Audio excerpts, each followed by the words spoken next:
Every barbecue ends the same.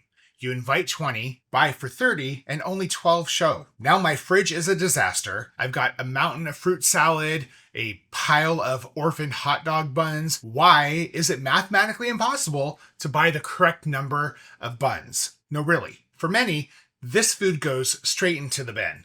And at today's grocery prices, hard pass. Give these ghosted buns a forever home with this tasty and easy barbecue leftovers French toast casserole. Plus, a surprise food scrap cameo?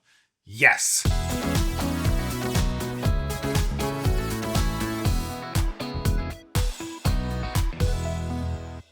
Yeah, I'm talking zero waste cooking and less than 10 minutes of prep. I love that for us. Okay, I'm low-key kind of sad. This video is going to have 0 comments. The substitution list for this recipe is basically, okay, sure. What are you even going to ask me now? Really?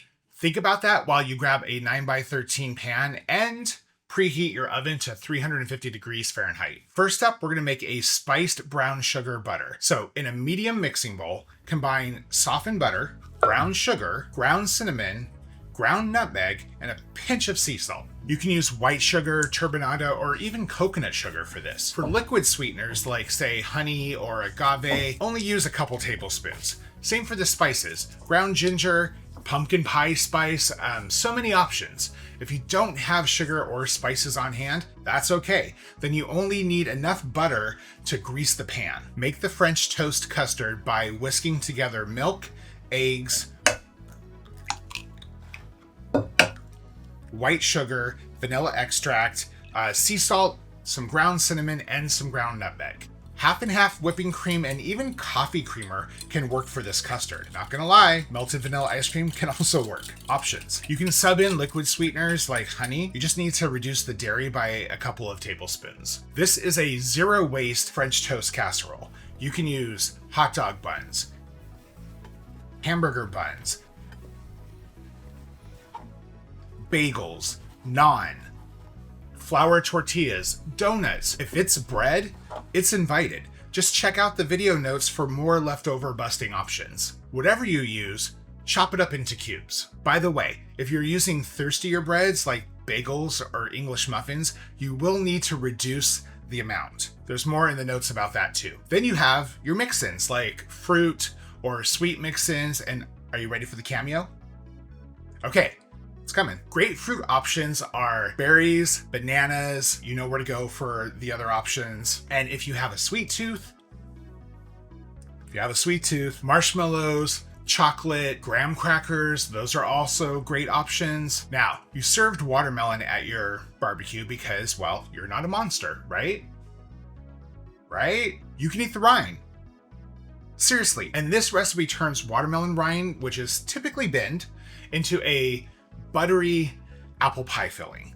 So save that rind, all of it, peel and dice up 1 cup of watermelon rind and mix it in with the remaining compound butter.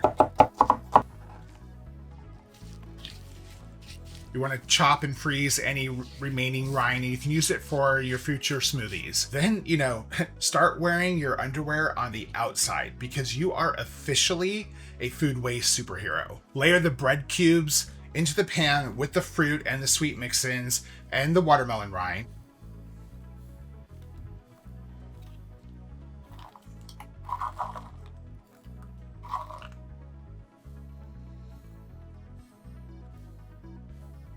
And dot any leftover compound butter throughout the casserole. Pour the custard over the layers. Now, let it sit for 30 minutes, pressing the bread down a couple of times as it soaks.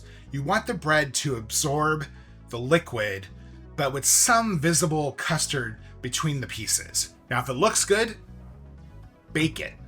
If it looks dry, you can add a bit more dairy. If it's too wet, you can add a bit more bread if you have it. If you don't have more bread, like it's soupy, carefully pour off some of the custard. You may even need to make more custard, but before you panic, those kitchen emergencies are detailed further in the written instructions, so check them out there. Loosely cover the pan with foil and bake it for 40 minutes. Remove that foil and then bake it another 20 minutes. The center should be set and the top should be slightly golden brown. Keep baking it in 10-minute increments if needed, but Be careful not to dry it out. That's important. Now, remove it and let it cool for 10 minutes before you serve it. You're going to top it off with that leftover watermelon. 1, because if you bake it with watermelon, it's going to get too soggy, so you don't want to bake it with watermelon. 2, we ain't wasting nothing, right? So whipped cream, ice cream, maple syrup, these are all great toppings. And any leftover fruit or sweet mix-ins. Be honest, how delicious does this look? Hashtag no buns left behind. 1 barbecue, 2 meals, less waste. Okay, trust me, your fridge and your wallet, they're gonna thank you. Now, drop me a comment and let me know what combination casserole you made. And I'm gonna go have some myself.